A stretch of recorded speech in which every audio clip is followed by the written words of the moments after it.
Doctor BNS Kiran charitable foundation ద్వారా మనం చేసుకోబోయే సంకల్పం 2025 ప్రోగ్రామ్కి ఇంకా జస్ట్ 9 రోజులు మాత్రమే ఉందండి. చాలా ఎక్సైట్మెంట్గా ఉంది. ఎందుకంటే నేను కూడా మిమ్మల్ని అందరినీ కలవాలనుకుంటున్నాను. అదే రకంగా మనం అందరం కలిపి ఒక మంచి పండుగని ఏర్పాటు చేసుకుంటున్నాం. సో ఇది అందరి సహకారంతో జరుగుతుంది. మరి ఇన్విటేషన్స్ కూడా చాలా ఇంపార్టెంట్ అండి. ఎందుకన్నానంటే ఇన్విటేషన్ లేకుండా ఎంట్రీ ఉండదు ఈసారి. ఎందుకంటేనండి మన దివ్యాంగులు కాకుండా బయట వారు కూడా రావడం జరుగుతుంది. సో ఇది మన దివ్యాంగుల పండుగ. దివ్యాంగుల పండుగ అంటే మన అందరం చేసుకునే పండుగ.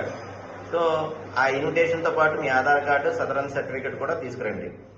అది తీసుకుని రాగానే మీకు మెడికల్లో కానీ మిగతా ఫెసిలిటీస్లో కానీ 100% మనం చేయడానికి అవకాశం ఉంటుంది. ఎందుకంటే మన దివ్యాంగులు కాకుండా బయట వారు వచ్చారనుకోండి, దివ్యాంగులకి సరిగ్గా చూసే అవకాశం లేకుండా ఉంటుందండి. ఎందుకంటే సో మీరు అర్థం చేసుకోవాలి దాన్ని. ఇంకా ఈ ఇన్విటేషన్ లేని వారు ఎంట్రన్స్లో మన టీం ఉంటుంది, ఇన్విటేషన్ టీం అని. వాళ్ళు ఎంట్రన్స్లోనే ఉంటారు. దివ్యాంగులు అయితే తప్పనిసరిగా వాళ్ళు మీకు ఇన్విటేషన్ ఇచ్చి లోపలికి పంపిస్తారు.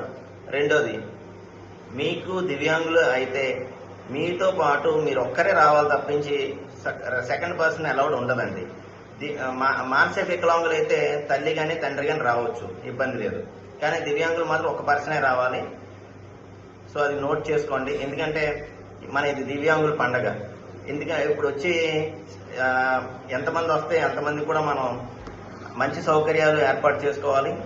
ఏర్పాటు చేసుకున్న వాళ్ళకి ఏ రకమైన ఇబ్బంది లేకుండా చేయాలంటే కొన్ని కఠినమైన నిర్ణయాలు తీసుకోవాలి. కాబట్టి ఈ నిర్ణయం తీసుకోవడం జరుగుతుంది. సో అందరూ కూడా సహకరించాలి. అండ్ ఇక్కడ అందరూ కూడా అతిథులే. ఈ కార్యక్రమే దివ్యాంగులే అతిథులు. వెరీ క్లియర్ నోట్ చేసుకోండి. సో ఇన్విటేషన్స్ ఒకవేళ దూరం మన సైనికుల్లో పనిచేసే ప్రతి ఒక్కరూ చాలా చాలా కష్టపడి చాలా దూరాలు తిరుగుతున్నారు.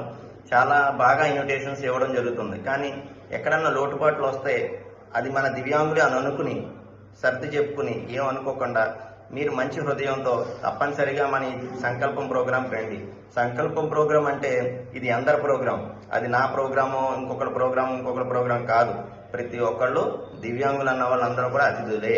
సో దయచేసి ఏమైనా చిన్న చిన్న లోటుపాట్లు ఉన్నా ఇది మన ఇంట్లో ప్రోగ్రాము, మన ప్రోగ్రాము అనుకుని సహృదయంతో క్షమించి ఈ ప్రోగ్రాంని అందరూ కూడా విజయవంతం చేసి మన ఇంటికి నేను ఒక చెల్లి చెప్పారు, మన పుట్టింటికి కాదు మన అమ్మమ్మ వాళ్ళ ఇంటికి వెళ్ళినప్పుడు ఎంత ఆనందంగా వెళ్ళి ఎంత హ్యాపీగా మనం ఎంజాయ్ చేసి వస్తాము. అదే రకంగా ఈ సంకల్పాన్ని కూడా అదే విజయవంతం చేయవలసిందిగా కోరుచున్నాం.